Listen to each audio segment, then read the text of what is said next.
From News Channel 15, you're watching News Channel 15 Tonight with Kyle Peach. This is News Channel 15 Tonight. Hi, good evening. Thanks for joining us. I'm Kyle Peach. Here's a look at what's going on. Back on Monday afternoon, there was a two-vehicle head-on crash south of Effingham, resulting in the death of one and injuries to two others. It happened on U.S. Route 45 just south of Hartville. WNOI says preliminary information suggests 61-year-old Daniel Busher was driving north on Highway 45 when his vehicle crossed the center line and struck a southbound vehicle driven by 45-year-old Miguel Garcia Gregorio of Flora. Effingham County Coroner Kim Rhodes says that Busher of Rule Dietrich was pronounced dead at the emergency room of St. Anthony's Memorial Hospital in Effingham. Garcia Gregorio was taken to St. Anthony's and later transferred to a regional trauma center. His passenger was treated and released. The investigation into the crash continues. White County Sheriff Jordan Weiss issuing a statement regarding an accident Friday afternoon, a single vehicle crash with injuries on County Road 1450 East. The vehicle, driven by Joseph Skaggs of Norris City, had left the road for unknown reasons and struck a culvert. A passenger, Carol Skaggs, was also in the vehicle. Both were taken to an area hospital for treatment. A vehicle versus pedestrian accident prompted police presence at the Carmi Walmart Saturday. WRUL says after the incident, 82-year-old Carolyn Green of Mount Vernon, Indiana, left the scene without reporting the crash, resulting in her arrest. Green was taken to the White County Jail and later released on charges of leaving the scene of an accident and leaving the scene of an accident involving personal injury. The Sumner City Police Department reports that effective immediately, Officer Carrollton Valiant has been placed on administrative leave, paid administrative leave. WAKO says the action follows an internal investigation initiated by Police Chief Doyle Hoffman and City Administrator Travis Traynor regarding potential violations of departmental policies and professional standards. No other information is being released at this point. The situation remains a personnel matter until the investigation is completed. Valiant will remain on paid administrative leave pending review at a special session of the Sumner City Council early next month. The Wabash County Senior Center was opened as a storm shelter as severe weather moved through the area earlier this week. WSJD reports that during Monday's City Council meeting, Mayor Joe Judge thanked city employees who stepped in to staff the shelter, noting many worked additional hours beyond their regular shifts. Judge said that the city no longer relies on volunteers to operate the shelter, and he expressed appreciation for those willing to come in and help during severe weather. The mayor also addressed questions about the facility's policy on animals, saying that pets are allowed but must be kept in kennels due to health regulations, since the center also operates as a restaurant and must be ready for food service the following day. Judge says the policy also considers the safety and comfort of those using the shelter, noting some people could be uncomfortable around animals. The mayor emphasized the senior center is not a full-scale storm shelter, but rather the basement is used as a temporary, safe location during severe weather situations. The Alney City Council met last night. WSEI says they approved the 26-27 fiscal year budget, agreed to designate funds for capital expenditures, including $200,000 to street and road improvements and $175,000 for sewer system improvements. It also approved the $9,234 purchase of a riding mower for the water plant from Sparks & Sons east of Oblong. The council approved a revised facade grant program where the application they approved the application change where all colors and signs must be approved by the city in advance. The council approved exceptions for an Illinois Bass Nation Youth Fishing Tournament to be held at East Fork Lake this fall. The catch size limit will be lowered to 12 inches and the amount of boats allowed to participate will increase from 30 to 60. The council also approved a 3-year agreement with IBEW Local 702 involving public works personnel, approved wages for the city's non-bargaining employees, and health insurance premium allocations for non-bargaining city employees. The council noted a few updates as the bridge work is continuing on both Elliott and East Streets. The North Avenue water line replacement work is continuing, and the Scott Street storm sewer work also continues. The council is set for a special meeting Thursday at 4 p.m. at City Hall to discuss the possible sale of property at 1440 North Silver Street. The Grayville City Council also met Monday. WRUL says the council approved Memorial Day and Grayville Day's parades. The Moose Lodge received a special event liquor license for its June 20th hog roast. City Attorney Jay Walden was instructed to draft amendments to the utility shutoff language to cover all utilities, not just gas, with the goal to ensure that shutoff provisions default to the landowner's name with the landowner responsible for charges or disputes. Mayor Travis Thompson, Commissioner Scott Browning, and Commissioner Andy Ford discussed outstanding bills. Ford noting the total has been reduced from $80,000 to roughly $46,000, with Browning dissenting on the proposed updates. The council is preparing bid documents for the wastewater treatment plant, and sludge sampling is anticipated soon to support a sludge application permit. Rex Gower from Milano and Grunlow announced a delay in the water treatment plant bid opening, moving it from May 5th to the 18th to give bidders more time to review documents. Olney Central College has begun an extensive $2 million renovation project of 4 science labs in Dr. Kent L. Waddleworth Hall, where not a lot of upgrades have been made since the building opened in the early 70s. The focus is on transforming the third-floor physics, chemistry, and 2 biology labs into more modern, high-tech learning spaces. The work began on Monday and will continue through the summer with new cabinetry, flooring, and furniture, upgraded tools, lab equipment, and more. Once completion is arrived at, that should be at the time fall classes start later this year. A huge part of the work is funded through the OCC Foundation, making the project a part of its Campaign of Excellence for 2026 on the OCC campus for the future. A couple of traffic reminders. All eastbound lanes of Interstate 64 over the Wabash River near Grayville close at 7 tonight.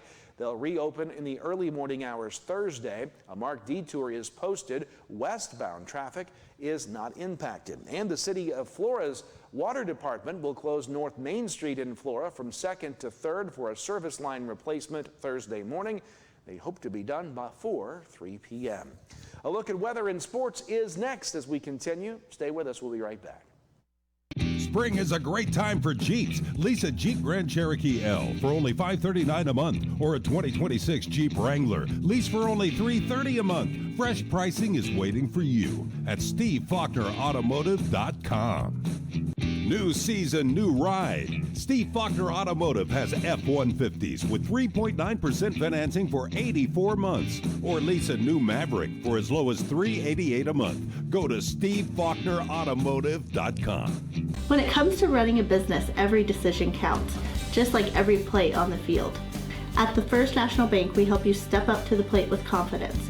If you need a line of credit for operating expenses, equipment financing, commercial real estate loans, or even oil production loans, we're here to back your next big move. Stop by and talk with our team today, because at the First National Bank, your business is a home run for our community. Equal housing lender, member FDIC.